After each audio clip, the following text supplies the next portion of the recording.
समीर और मैं परिवारों के विरोध के बावजूद प्रेम विवाह किया था। एक दूसरे को पाकर हम बेहद खुश थे। समीर बैंक मैनेजर थे, बेहद हंसमुख एवं मिलनसार स्वभाव के। मेरे हर काम पे दिलचस्पी तो लेते ही थे, हर संभव मदद भी करते थे। यहाँ तक कि मेरे कॉलेज संबंधी कामों में भी पूरी मदद करते थे। कई बार तो उनके उपयोगी टिप्स से मेरे लेक्चर में नई जान आ जाती थी। शादी के 4 वर्षों बाद मैंने प्यारी सी बिटिया को जन्म दिया। उसके नामकरण के लिए मैंने समीरा नाम सुझाया। समीर और मीरा की समीरा।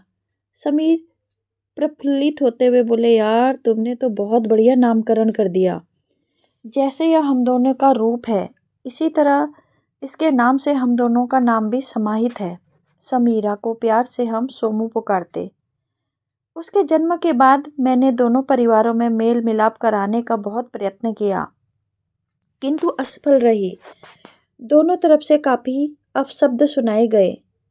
समीर ने मुझे अपनी कसम देते हुए कहा, मीरा, भविष्य में तुम इस बारे में प्रयास नहीं करोगी। इस तरह दोनों परिवारों में मेल मिलाप होने की उम्मीद समाप्त ही हो गई। सोमू के पालन पोषण में हम दोनों पूरी तरह व्यस्त हो गए। सोमू बचपन से ही मधुर स्वभाव एवं कुशाग्र बुद्धि की थी।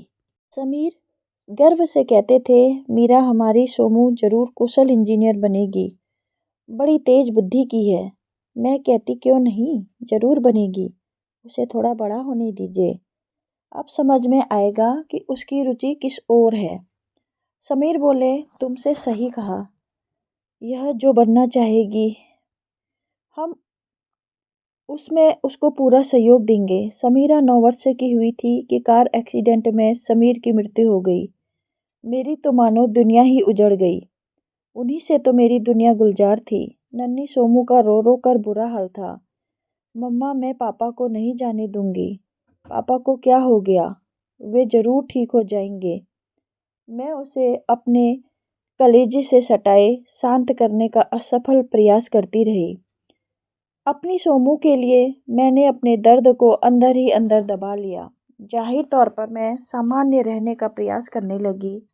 मैंने स्वयं से प्रण किया कि मैं सोमू को उसके पापा की कमी महसूस नहीं होने दूंगी।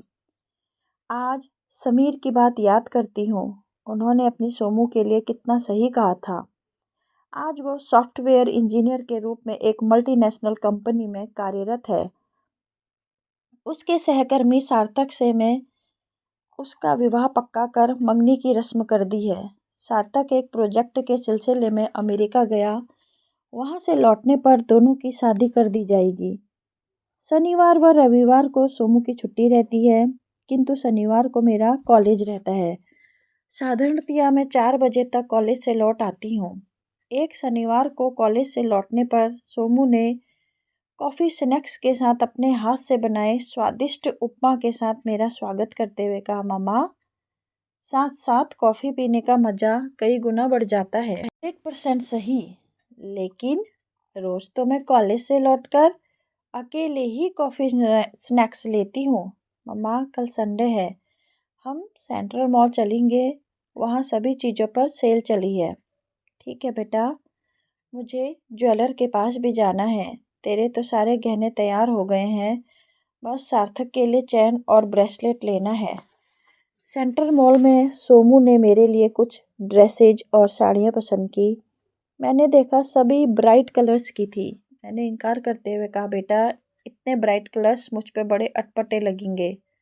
ओह मम्मा, आप पहनती नहीं हैं, यदि पहनने लगेंगी तब आदत हो जाएगी, फिर अटपटे नहीं लगेंगे।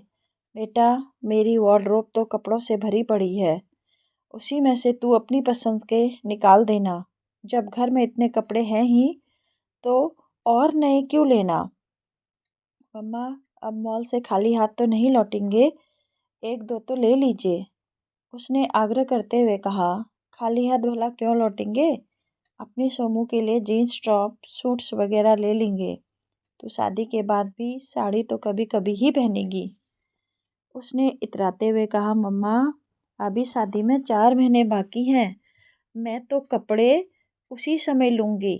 अच्छा तो लगेज सेक्शन में चल, वहाँ तब सब अभी ले लेती हूँ। मैं उसका हाथ पकड़कर ले चली। कई सालों से मेरा वार्डरोब बंद पड़ी थी, अपनी बिटिया की जिद के कारण खोलनी पड़ी। वह मेरे कपड़ों का कलेक्शन से खुश होकर बोली, वाह मम्मा, कितना बढ़िया कलेक्शन है आपके पास, और आप एकदम सादे व सिंपल ही पहनती हैं। हाँ बेटा, तेरे पापा को मेरे लिए कपड़े खरीदने का बहुत शौक था, किंतु उनके जाने के बाद मुझे ये सब पहनने का शौक नहीं रहा। सो अब सब रखे हुए हैं। नहीं मम्मा, अब आप वैसी ही रहेंगी जैसे पापा के सामने रहती थी। मम्मा, मुझे आपकी और पापा की कई प्यार भरी चुहलें याद हैं। उस दिन आप पापा की पसंद की ड्रेस, हेयर स्टाइल, ज्वेलरी पहनकर तैयार हुई थी। पापा दिल पर हाथ रखकर धम्म से सोफे पर बैठ गए थे। आप दौड़कर पापा के पास आकर पूछने लगी थी, क्या हुआ समीर, आप ठीक तो हैं? पापा ने कहा था, यार दिल इतना तेज धड़क रहा है कि उसे हाथों में थामना पड़ा है। मुझे उसकी बात पर हंसी आ गई थी। उन्होंने मुझे अपने पास बैठाते हुए कहा था, क्यों सोमू मम्मा, जच रही है ना? मैंने कहा था, मम्मा तो हमेशा ही जचती है, वैसे पापा भी कोई कम नहीं है। उन्होंने मुझे यह कहते हुए गले से लगा लिया था। वाह मेरी नन्ही सोमू, तू तो खूब बातें बनाने लगी है। हाँ बेटा, पापा हर बात, हर काम में पूरी रुचि लेते थे। वे माहौल एकदम खुशनुमा बनाए रखते थे। समीरा ने बातों का रुख वर्तमान की तरफ करते हुए कहा, वह सब तो ठीक है मम्मा, अब आप वैसे ही तैयार होंगी जैसे आप पापा के सामने तैयार होती थी। यह तो मुझसे ना हो सकेगा बेटा। क्यों मम्मा, आप अपनी बेटी का मन नहीं रखेंगी? ओह बेटा, यह बात है, तब मैं पूरी कोशिश करूँगी। मुझे समीरा के आज के व्यवहार से अत्यधिक आश्चर्य हुआ। समीर के जाने के बाद मैंने खुद ही सादगी से रहना पसंद किया था। समीर को मेरा साज श्रृंगार का विशेष शौक था। उन्हें दिखाने रिझाने की इच्छा से मैं सजती संवरती थी। अब वे ही नहीं रहे तो इच्छा खुद ही विलुप्त हो गई। इसके अलावा समाज का भी ख्याल करना पड़ता है। एक विधवा का निरीक्षण प्रशिक्षण समाज कुछ ज़्यादा ही पैनी नज़र से करता है। ऑफिस से लौटकर कॉफ़ी पीते हुए सोमू ने कहा, मम्मा, कल शाम कोनी ने अपने घर पर बुलाया है। अरे वह बंगालन कोनी कितना मीठा बोलती है, एकदम रसगुल्ले की तरह। मम्मा, आपकी वह ज़बरदस्त फ़ैन है। कहती है भले ही आंटी कॉलेज में लेक्चरर हैं, किंतु देखने में एकदम कॉलेज गर्ल सी लगती हैं। हम शाम को 6 बजे कोनी के घर पर पहुँचे। उसके पापा भी थे। उनसे मेरी पहली मुलाकात थी। कोनी ने अपने पापा से आग्रह करते हुए कहा, पापा, मुझे और समीरा को थोड़ा ऑफिस का काम है, प्लीज़ आप आंटी को घर एवं अपना टेरेस गार्डन दिखा दीजिए। घर दिखाते हुए कोनी के पापा ने कहा, मेरी बेटी आपकी बहुत बड़ी फ़ैन है।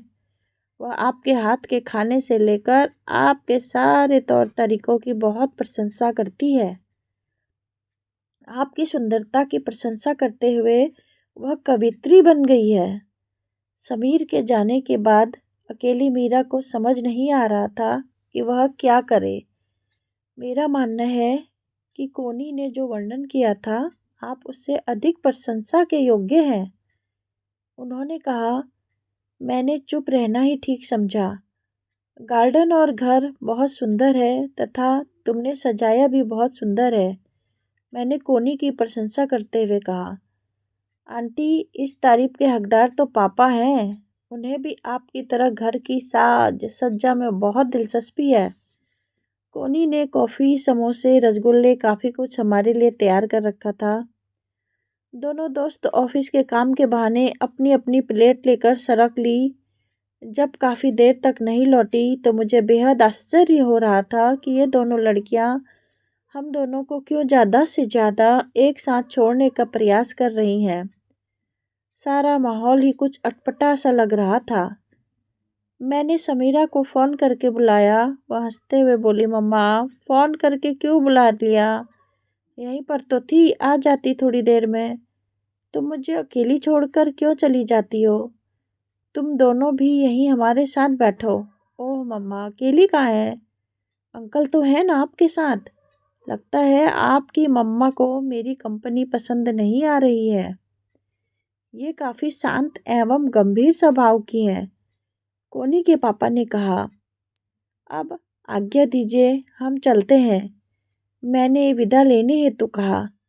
आंटी अभी रुकिए, आज डिनर हमारे साथ लीजिए, कोनी ने तत्परता से कहा। आज माफ़ी चाहती हूँ बेटा, डिनर फिर कभी, मैंने उठते हुए कहा। रात को सोते समय समीरा ने मेरी राय लेते हुए कहा, मम्मा अंकल अच्छे हैं ना? मैंने पूछा, कौन अंकल बेटा? ओह मम्मा, आज आप कोनी के पापा से मिली है ना? उन्हीं के बारे में पूछ रही हूँ। ओह, मुझे ख्याल ही नहीं रहा। आने के बाद मैंने उनके बारे में कुछ सोचा भी नहीं। अच्छे ही हैं। हाँ मम्मा, अंकल बहुत अच्छे हैं। मैं जब भी उनके घर जाती हूँ मेरा बहुत ख्याल रखते हैं। अच्छी बात है बेटा। खैर छोड़िए सब बातें, यह बता कि सार्थक का प्रोजेक्ट बढ़िया चल रहा है? हाँ मम्मा, हो सकता है प्रोजेक्ट समय से पहले ही पूरा हो जाए, तब वह पहले ही इंडिया लौट आएगा। यह तो बहुत ही अच्छी खबर है। अब तो सार्थक का फ़ोन आने ही वाला होगा। मैं सोती हूँ, गुड नाइट बेटा। इतने में सोमू का फ़ोन बज उठा। सार्थक का फ़ोन आ चुका था। 2 दिनों बाद मैं कॉलेज से लौटकर कॉफ़ी स्नैक्स लेकर टीवी के सामने बैठी ही थी कि सोमू का फ़ोन आया। मम्मा मैं 6 बजे तक घर पहुंच जाऊंगी, मेरी फ्रेंड रितु भी आ रही है मेरे साथ। अच्छी बात है बेटा। मम्मा आप मेरी पसंद के गहरे नीले रंग की साड़ी पहनकर तैयार रहना। अरे बेटा, वह मेरे घर पर आ रही है, मुझे उसके घर थोड़े जाना है जो मैं सज धज कर तैयार हो जाऊं। अरे घर पर एक मम्मी जैसी रहती है वैसी ही रहती हूँ। ओह मम्मा प्लीज मेरा मन रख लो, सोमू ने आग्रह करते हुए कहा। ठीक है, खाने में कुछ खास बनाना है? नहीं मम्मा, मैंने पिज़्ज़ा और कोल्ड ड्रिंक ऑर्डर कर दिया है, वह मेरे पहुंचने के बाद ही पहुंचेगा। आप तो बस तैयार हो जाओ। चल ठीक है बेटा, मैं कोशिश करती हूँ। मुझे थोड़ी खीज सी हो रही थी सोमू के व्यवहार पर। इस लड़की का क्या हो गया है? यह मेरी सास सिंगार के लिए क्यों परेशान रहती है? 6 बजे सोमू अपनी सहेली रितु के साथ पहुंच गई थी। साथ ही मेरे हमउम्र रितु के सर्जन भैया भी आए थे। सोमू ने सभी से मेरा परिचय करवाया। हम सभी ने साथ साथ पिज़्ज़ा का आनंद लिया।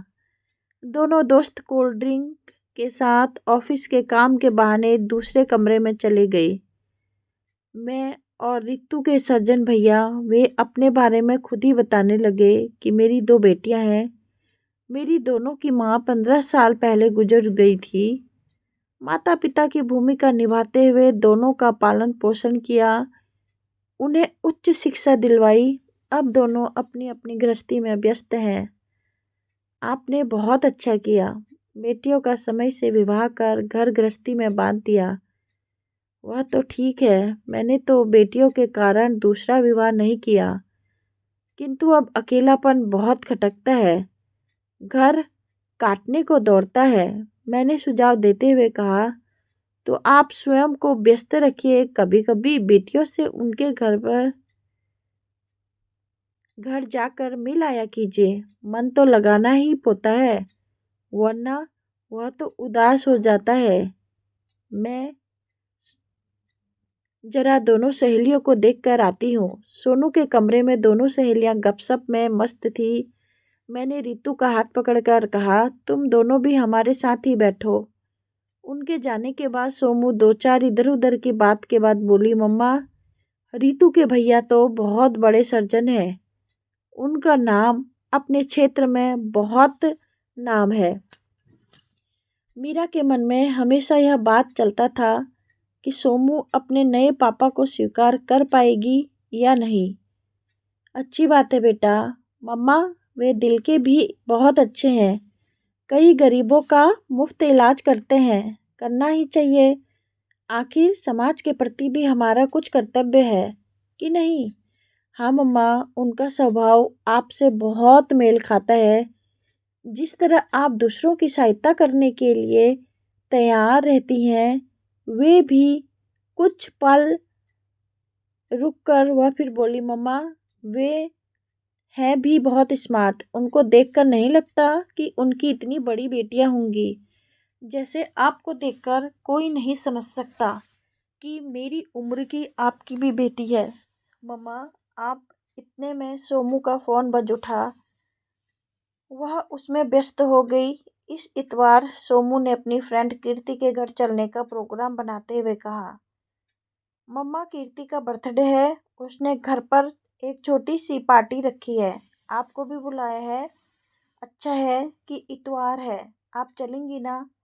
बेटा, मैं तुम बच्चों के बीच में क्या करूँगी। तुम ही चली जाना। बस रात में समय से लौट आना। मेरे रहने से तुम लोग खुलकर मस्ती नहीं कर सकोगी। मैंने हंसते हुए कहा, ओ मामा, वह मुझे कच्चा खा जाएगी। उसने बहुत कहा है कि आंटी को जरूर लेकर आना। मम्मा, वह आपसे मिलने का बहाना ढूंढती रहती है। प्लीज़ चलिएगा मम्मा, उसका दिल टूट जाएगा। ठीक है, चलूँगी। उसे उपहार क्या देना है? मैं सोचती हूँ वह चांदी और अमेरिकन डायमंड वाला सेट दे देते हैं। ठीक है मम्मा, उसकी मिल्की वाइट रंगत पर जच भी जाएगा। इतवार हो गया। सोमू मेरी साथ श्रृंगार में लग गई। ऐसा हेयर स्टाइल तो ऐसा मेकअप, मैं ड्रेस तो वह ज्वेलरी तो यह सैंडल। बड़ी मुश्किल से बीच का रास्ता अपना कर मैं तैयार हुई। मुझे एकटक देखते हुए बोली, सच कहूँ मम्मा, आपसे तो मुझे तक जलन हो जाती है। औरों का ख्याल होगा। ओह मेरी बिटिया, तू बहुत बातें बनाने लगी है। मुझे नवयौवना के सामने मुझ प्रौढ़ा की क्या विषाद। फिर तेरा मेरा रिश्ता तुलना करने या ईर्ष्या करने का भी नहीं। सच कहती हूँ मम्मा, आपकी उम्र में मैं ना जाने कैसी लगूंगी। आपकी फिगर तो परफेक्ट है, न 1 इंच ज़्यादा नहीं 1 इंच कम। काम करने के लिए बिंदिया आ गई थी। सो हम माँ बेटी की छेड़छाड़ में विराम लग गया। बिंदिया को काम बताकर मैं सोमू के कमरे की तरफ आ गई। वह फ़ोन पर लगी हुई थी। बार बार मेरे नाम की ध्वनि आने के कारण मैं ध्यान से सुनने लगी। हाँ यार, मम्मा तो लाजवाब लगती ही है। आज मेरा मन रखते हुए उन्होंने थोड़ा मेकअप भी कर लिया। गजब ढा रही है यार आज तो। और हाँ, चाचा जी समय पर पहुंच रहे हैं ना? हाँ हाँ, उनके पहुंचते पहुंचते मैं मम्मा भी पहुंच जाएगी। हाँ, यह ठीक रहेगा। खेल के बहाने मम्मा और चाचा जी का एक साथ डांस करवा देंगे। यह आइडिया परफेक्ट है ना? ज़रूर बात बन जाएगी। मैं बातें सुनकर अवाक थी। आखिर माजरा क्या है? मैंने सोमू से कहा, क्या बात है बेटा? मेरे बारे में क्या बात हो रही है? उसकी मानो चोरी पकड़ी गई, किंतु स्वयं को संभालते हुए बोली, कुछ भी तो नहीं मम्मा। नहीं बेटा, कुछ बात तो है। यह चाचा जी कौन है? फिर उनके साथ डांस वाली क्या बात है? ओह मम्मा, कुछ भी नहीं। हम फ्रेंड्स तो कुछ भी आपस में बातें करते हैं। आप बिंदिया से कहिए कि वह जल्दी से जल्दी काम ख़त्म करे। हमें निकलना चाहिए, हम लेट हो रहे हैं। सोमू, सबसे पहले कीर्ति को फ़ोन से कह दो कि हम लोगों को थोड़ी देर हो जाएगी। गेस्ट आ गए हैं, कुछ भी कारण बोल दो। और मुझे मेरे सवालों का जवाब चाहिए, वरना मैं नहीं जाने वाली। मेरा यह अल्टीमेटम सुन सोमू एकदम शांत मुझे एकदम देखने लगी। मैंने उसे गले से लगा कर सस्नेह कहा, क्या बात है बेटा? जब से मैंने तेरी शादी पक्की की है तब से मैं देख रही हूँ तू मेरी सास श्रृंगार पर बहुत ध्यान देने लगी है। फिर कभी किसी किसी के विधुर पापा तो कभी सर्जन भैया, फिर आज यह चाचा जी। बात क्या है बेटा तेरे दिल में? क्या चल रहा है? अपनी मम्मा को नहीं बताएगी? सोमू ने धीरे से कहा, मम्मा मुझे आपकी बहुत चिंता है। मेरी शादी के बाद आप एकदम अकेली हो जाएंगी। मैंने आपको इन लोगों से इसलिए मिलवाया कि आप इनमें से किसी से शादी करने के लिए तैयार हो जाओ। मम्मा, हर उम्र में अपने हम उम्र साथी की आवश्यकता होती है, जो हमारी बातें सुने और समझे, जिसके साथ हम सुख दुख बांट सकें। जीवन जीने का कुछ कुछ उत्साह तथा मकसद हो तो होना ही चाहिए ना मम्मा। उसने झिझकते हुए कहा, मम्मा, आपने मेरी सारी आवश्यकताओं की पूर्ति तत्परता से की है। कभी पापा की कोई कमी मुझे महसूस नहीं होने दी, किंतु मैंने आपके अकेलेपन के लिए कभी सोचा ही नहीं। कुछ दिनों बाद मेरी शादी होने वाली है। सेक्स मेरे जीवन का अहम हिस्सा बन जाएगा। आज मुझे यह बात बहुत कचोटती है कि आपने मेरे लिए अपनी इच्छा का दमन कर दिया होगा। प्लीज़ मम्मा, बुरा नहीं मानिएगा मेरी बातों का। अरे बेटा, तू मेरे लिए कितना सोचती है। एक बार तो मुझसे कहा होता। देख बेटा, समीर की मृत्यु के बाद मेरे सारे हितैषियों ने मुझे पुनर्विवाह की सलाह दी थी, किंतु मैं स्वयं को दूर विवाह के लिए तैयार नहीं कर पा रही थी। एक तो दिलो दिमाग में समीर की छाए हुए थे, तथा कई बार अकेलेपन से घबराकर पुनर्विवाह का विचार करती तो यह भय उठ खड़ा होता कि नया जीवन साथी मेरी सोनू को या सोमू को अपने नए पापा को स्वीकार कर पाएगी या नहीं। इसके अलावा पढ़ने सुनने को कभी कभी मिल जाता कि सौतेले पिता जवान होती सौतेली बेटी पर ही बुरी नज़र रखने लगता। मेरी सोमू को किसी तरह का कष्ट हो, यह मुझसे बर्दाश्त नहीं होता। मुझे तो अपनी सोमू का सही पालन पोषण कर एक योग्य नागरिक बनना था, सो मैंने पुनर्विवाह का विचार ही छोड़ दिया था। मैंने रहस्य खोलते हुए कहा, बेटा सोमू, जब आज यह विषय तूने छेड़ ही दिया है तो मैं तुझे अपने जीवन की एक सच्चाई बता देती हूँ। मेरे कॉलेज में रमेश जी गणित के प्रोफेसर हैं। तू उनसे कई बार मिल चुकी है तथा उनकी बहुत बड़ी फैन है, और तुझे मालूम ही है कि 4 साल पहले कार एक्सीडेंट में उनकी पत्नी की मृत्यु हो गई थी। उनके दोनों बेटे पवन और पीयूष अमेरिका में सेटल हो गए हैं। उन्हीं रमेश ने मुझसे शादी करने की इच्छा व्यक्त की थी। मैंने भी उन्हें यह कहते हुए सहमति दी थी कि समीरा की शादी के बाद ही आपसे शादी कर सकूंगी। मुझे लगा था कि मेरी बिटिया असहज न महसूस करे, किंतु मुझे क्या मालूम था कि मेरी बिटिया मेरे लिए वर की तलाश कर रही है। मैंने ये सब सोमू की आंखों में झांकते हुए कहा। सोमू प्रसन्नचित्त मुद्रा में बैठी मुझे निहारने लगी। मैंने कहा ना, रमेश जी काफ़ी सभ्य एवं शालीन स्वभाव के हैं। उनका यही स्वभाव मुझे आकर्षित कर गया। उन्होंने मुझसे शादी का प्रस्ताव रखा। मैंने तेरी शादी तक का इंतजार करने को कहा। हाँ, जब मैं तेरी शादी तय करने लगी तब उन्होंने मुझसे कहा, मीरा, हम साथ हो जाते हैं। यह जिम्मेदारी ज़्यादा कुशलता से पूरी कर सकेंगे। किंतु मैं हाँ नहीं कर सकी। तेरी सकुचाहट भी मुझे यह सत्य है कि पिछले लगभग 2 साल से हम अपने दिल की बात आपस में कह लेते हैं। पारिवारिक मुद्दे पर भी हम खुलकर बातें करते हैं।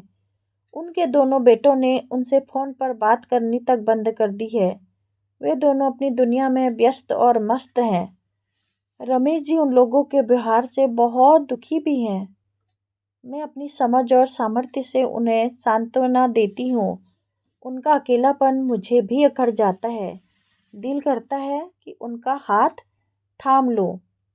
और मैं आज सब बोल देना चाहती थी। जब मैंने तेरे लिए सार्थक को पसंद किया, उन्हें विस्तार से सब बताया, किंतु वे सार्थक को देखना एवं उससे मिलना चाहते थे। इसी विचार से मैंने सार्थक से मिलने के लिए सेंट्रल मॉल को उचित समझा एवं उन्हें भी वहां बुला लिया, जिससे वे भी उसे सोमू ने मुझे बीच में ही टोकते कहा, मम्मा, 1 मिनट, मुझे अच्छे से याद है उस दिन मॉल में रमेश अंकल भी मिल गए थे। हम सब ने समझा यह मात्र सुखद इत्तेफाक है, किंतु वह आपका और अंकल का तय प्रोग्राम था। एम आई राइट मम्मा? एब्सोल्युटली राइट बेटा, मैंने हंसते हुए कहा। अंकल हमारे साथ पूरे समय रहे थे तथा उन्होंने सार्थक से वह एवं उसके मम्मी पापा से खूब बातें की थी। मम्मा, सार्थक व उसके परिवार को भी अंकल बहुत पसंद आए थे। मम्मा, अब आप उन्हें सहमति दे दीजिए। अब हम एक साथ एक घर में रहेंगे तथा पूरे उत्साह एवं समर्पण से एक दूसरे का हाथ साथ निभाएंगे। सोमू ने अति उत्साह से कहा, ठीक है बेटा, यही सही। मेरे कॉलेज में सारे सहकर्मी हमारे रिश्ते से परिचित हैं। हमारे शालीन व्यवहार की सभी प्रशंसा करते हैं तथा हमारे निर्णय का सभी ने स्वागत किया। किंतु बेटा, मुझे तामझाम नहीं चाहिए। कुछ अपने परिचितों की उपस्थिति में कोर्ट मैरिज कर ली जाए। मैंने अपने विचार रखे। ठीक है मम्मा, जैसा आपकी मर्जी। मुझे तो अपने पापा का साथ चाहिए। कितना मज़ा आ जाएगा। मम्मा, आपने तो मेरी सारी चिंता ही खत्म कर दी। कहते वह मेरे गले लग गई। मैंने प्यार से उसे थपथपाते हुए कहा, चल बेटा, कीर्ति के बर्थडे की पार्टी में चला जाए। 2 बार उसका फ़ोन भी आ चुका है। वह हमारा इंतज़ार कर रही होगी। हम दोनों हंसते हुए कार में जा बैठी। दोस्तों, अगर आपको मेरी कहानी पसंद आए तो चैनल को लाइक से सब्सक्राइब ज़रूर करें और मुझे अपना प्यार और सपोर्ट ज़रूर दीजिएगा।